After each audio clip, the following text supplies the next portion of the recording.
혹시 이런 경험 있으신가요? 회의에서 말을 한 뒤 집에 돌아와서도 그 순간이 계속 머릿속에 남아 있습니다. 내 말이 이상하지 않았을까? 사람들이 속으로 웃지 않았을까? 지하철을 타고 집에 가는 동안에도, 샤워를 하는 동안에도, 잠들기 직전에도 그 장면이 계속 떠오릅니다. 그 사람들이 나를 어떻게 생각했을까? 심지어 꿈속에서도 그 장면이 다시 펼쳐질 때가 있습니다. 분명히 눈을 감았는데 머릿속에는 그 회의실이 다시 열립니다. 그리고 다음날 회사에 가보면 놀라운 일이 벌어집니다. 아무도 그 이야기를 하지 않습니다. 아무도 그 장면을 기억하지 못하는 것처럼 평소와 똑같이 행동합니다. 어쩌면 정말로 기억하지 못했을지도 모릅니다. 어쩌면 그들의 머릿속에서 그 장면은 이미 5분도 채 남아있지 않았을지도 모릅니다. 그렇다면 한 가지 질문을 해보겠습니다. 우리는 왜 남들이 거의 기억하지 않는 장면을 그렇게 오래, 그렇게 깊이 붙잡고 있을까요? 우리는 생각보다 자주 타인의 시선을 상상하며 살아갑니다. SNS에 사진을 올립니다. 그리고 몇 분 간격으로 좋아요 숫자를 확인합니다. 숫자가 조금 적으면 이런 생각이 들기 시작합니다. 사람들이 별로라고 생각하는 걸까? 내가 너무 과하게 올린 걸까? 이 사진이 어딘가 이상한 걸까? 숫자 하나가 하루의 기분을 좌우하기 시작합니다. 회사에서도 비슷합니다. 상사의 표정이 굳어 있으면 혹시 내가 실수한 건 아닐까 생각합니다. 동료가 인사를 짧게 하면 내가 뭔가 잘못했나 고민합니다. 회의가 끝나고 복도에서 마주쳤을 때 그 사람이 눈을 피했다면 그날 하루 종일 그 장면이 마음에 걸립니다. 친구와 대화를 나눈 뒤에도 말 한마디가 어색하게 끝나면 그 장면을 계속 떠올립니다. 왜 그 말을 했을까? 그 말을 하지 말았어야 했나? 그 친구는 지금 어떻게 생각하고 있을까? 이런 생각이 머릿속을 맴돕니다. 심지어 아무 일도 없었던 평범한 하루에도 문득 오래된 장면이 떠오를 때가 있습니다. 몇 달 전에 했던 말, 몇 년 전에 있었던 일, 그때 그 사람들이 나를 어떻게 생각했을까라고. 우리는 마치 수많은 사람들이 우리 행동을 자세히 보고 있는 것처럼 느낍니다. 마치 커다란 무대 위에서 수백 명의 관객 앞에 서 있는 것처럼 말입니다. 모든 시선이 나를 향하고 있는 것처럼, 모든 평가가 나를 대상으로 하고 있는 것처럼. 하지만 여기서 조용히 질문 하나를 던져보겠습니다. 정말로 사람들은 그렇게까지 우리에게 관심이 있을까요? 19세기 독일의 철학자 아르투어 쇼펜하우어는 인간의 불행이 어디에서 오는지를 평생에 걸쳐 탐구했습니다. 그는 인간이 스스로를 괴롭히는 방식들을 관찰했고 그 중 하나로 타인의 평가에 대한 두려움을 꼽았습니다. 쇼펜하우어는 이렇게 말했습니다.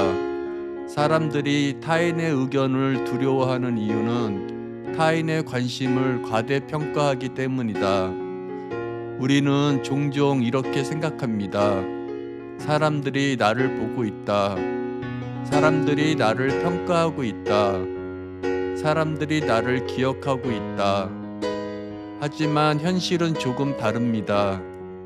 대부분의 사람들은 다른 사람을 평가하느라 바쁜 것이 아니라 자기 삶을 걱정하느라 바쁩니다.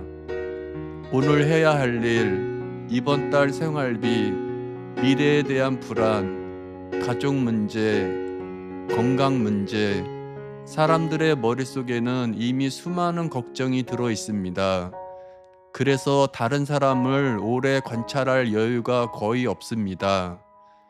쇼펜하우어는 여기서 한 걸음 더 나아갔습니다. 그는 우리가 타인의 시선을 두려워하는 이유가 단순히 소심해서가 아니라고 했습니다. 그것은 인간이 사회 속에서 살아남기 위해 진화해 온 본능에 가깝다는 것입니다. 무리에서 배제되지 않으려는 욕구, 평가받고 인정받으려는 욕구, 이것은 수천 년 전부터 인간에게 새겨진 감각입니다. 그래서 우리는 타인의 시선을 현실보다 훨씬 크게 느낍니다. 마치 돋보기로 확대한 것처럼 말입니다. 이것이 바로 쇼펜하우어가 말한 자기의식의 착각입니다. 생각해 보십시오. 일주일 전 누군가가 회의에서 실수한 장면을 지금도 기억하고 계십니까? 아마 대부분은 기억하지 못할 것입니다. 기억하는 사람이 있다 해도 그 기억은 아주 흐릿하거나 이미 다른 일에 덮여 있을 것입니다. 왜냐하면 우리는 다른 사람의 실수보다 자기 문제에 훨씬 더 집중하기 때문입니다. 삶은 마치 붐비는 기차역과 비슷합니다. 수많은 사람들이 저마다 다른 방향으로 걸어갑니다. 우리는 스쳐 지나가며 서로를 잠깐 봅니다. 때로는 눈이 마주치기도 합니다. 하지만 곧 다른 방향으로 걸어갑니다. 그리고 서로를 잊습니다. 길에서 스쳐 지나간 사람의 얼굴을 며칠 뒤에도 기억하는 경우는 거의 없습니다.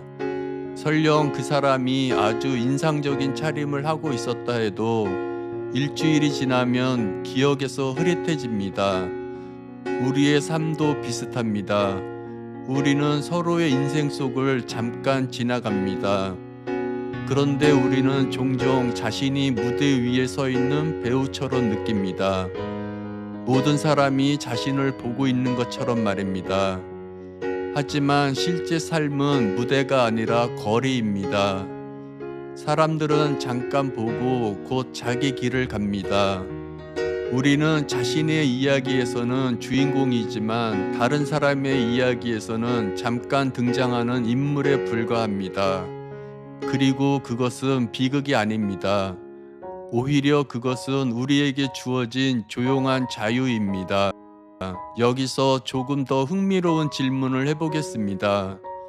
우리가 두려워하는 평가 중 얼마나 많은 것이 실제로 존재할까요? 생각보다 많지 않을지도 모릅니다.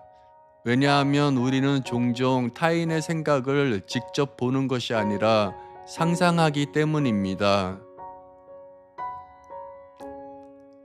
누군가 무표정으로 지나가면 이렇게 해석합니다. 저 사람은 나를 싫어하는 것 같아. 누군가 답장을 늦게 하면 이렇게 생각합니다.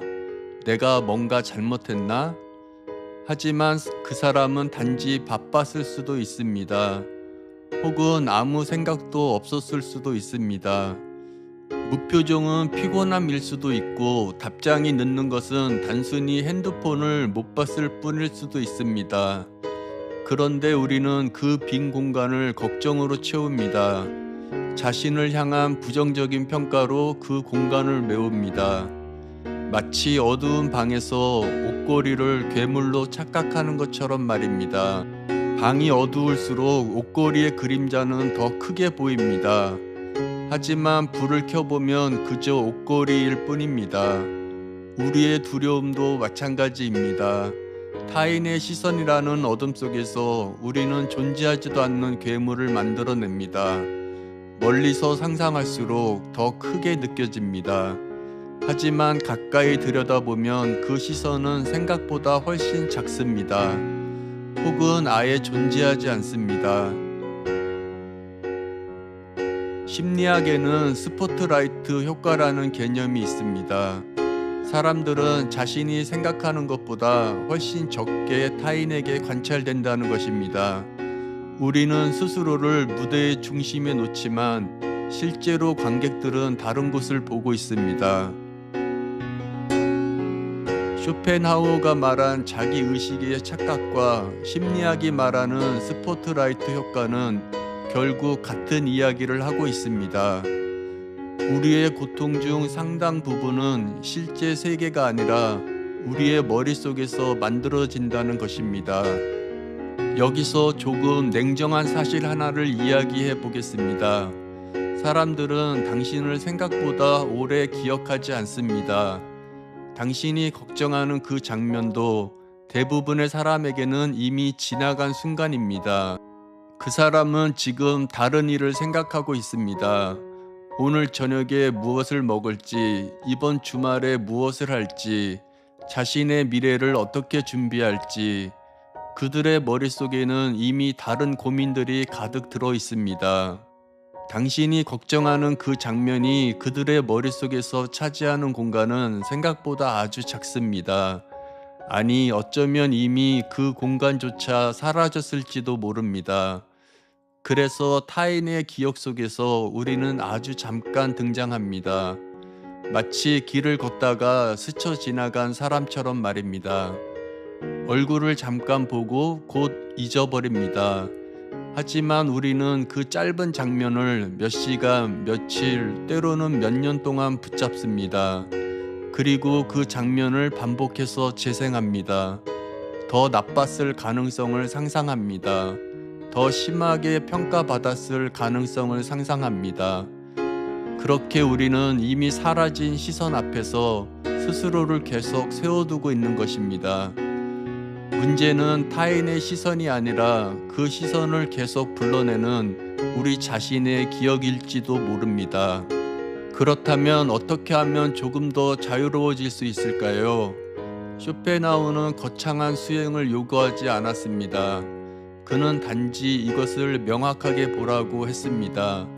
타인의 시선이 실제로 얼마나 크고 얼마나 오래 지속되는지를, 그것을 제대로 인식하는 것만으로도 두려움의 절반은 사라진다고 했습니다. 어쩌면 복잡한 방법이 필요한 것은 아닐지도 모릅니다. 단지 이 사실을 기억하면 됩니다. 사람들은 생각보다 당신을 오래 기억하지 않습니다. 회의에서 했던 말도, 어색했던 농담도, SNS에 올린 사진도 대부분의 사람에게는 잠깐 지나가는 장면입니다. 우리는 그 장면을 확대하고 반복하고 해석하지만 타인은 그냥 지나갑니다. 마치 하늘을 지나가는 구름처럼 말입니다. 잠깐 보이다가 곧 사라집니다. 그렇게 생각하면 한 가지 실천이 생깁니다. 타인의 시선을 상상하며 행동을 멈추려 할 때 이렇게 한번 물어보는 것입니다. 이것이 일주일 뒤에도 기억될까? 대부분의 경우 대답은 아니요입니다. 그렇다면 그 두려움은 일주일의 시간도 버티지 못하는 감정입니다. 그렇게 작은 두려움 앞에서 우리는 너무 오랫동안 멈춰 서 있었는지도 모릅니다. 우리가 두려워하는 시선의 절반은 애초에 존재하지 않습니다. 그리고 남은 절반도 이미 사라졌습니다. 어쩌면 우리는 평생 존재하지 않는 관객을 상상하며 살고 있는지도 모릅니다. 그 관객들을 위해 말을 고르고 행동을 다듬고 사진을 고르고 표정을 관리합니다. 하지만 정작 그 관객들은 이미 자기 인생의 주인공으로 자신의 이야기를 살고 있습니다. 우리의 무대를 보고 있을 여유가 그들에게는 없습니다. 그래서 사람들은 당신을 생각보다 오래 기억하지 않습니다. 그리고 바로 그 사실이 어쩌면 우리가 오랫동안 기다려온 허락일지도 모릅니다. 더 이상 관객을 의식하지 않아도 된다는, 내가 원하는 말을 해도 된다는, 내가 원하는 모습으로 살아도 된다는 그 허락은 누군가 특별한 사람이 주는 것이 아닙니다. 현실을 제대로 보는 순간 우리 스스로 얻게 되는 것입니다. 쇼펜하우어는 말했습니다. 인간은 타인의 의견 속에 사는 것을 멈출 때 비로소 자기 자신의 삶을 시작한다고. 지금까지 철학 읽어주는 남자였습니다. 오늘 밤도 편안한 밤 되십시오. 감사합니다.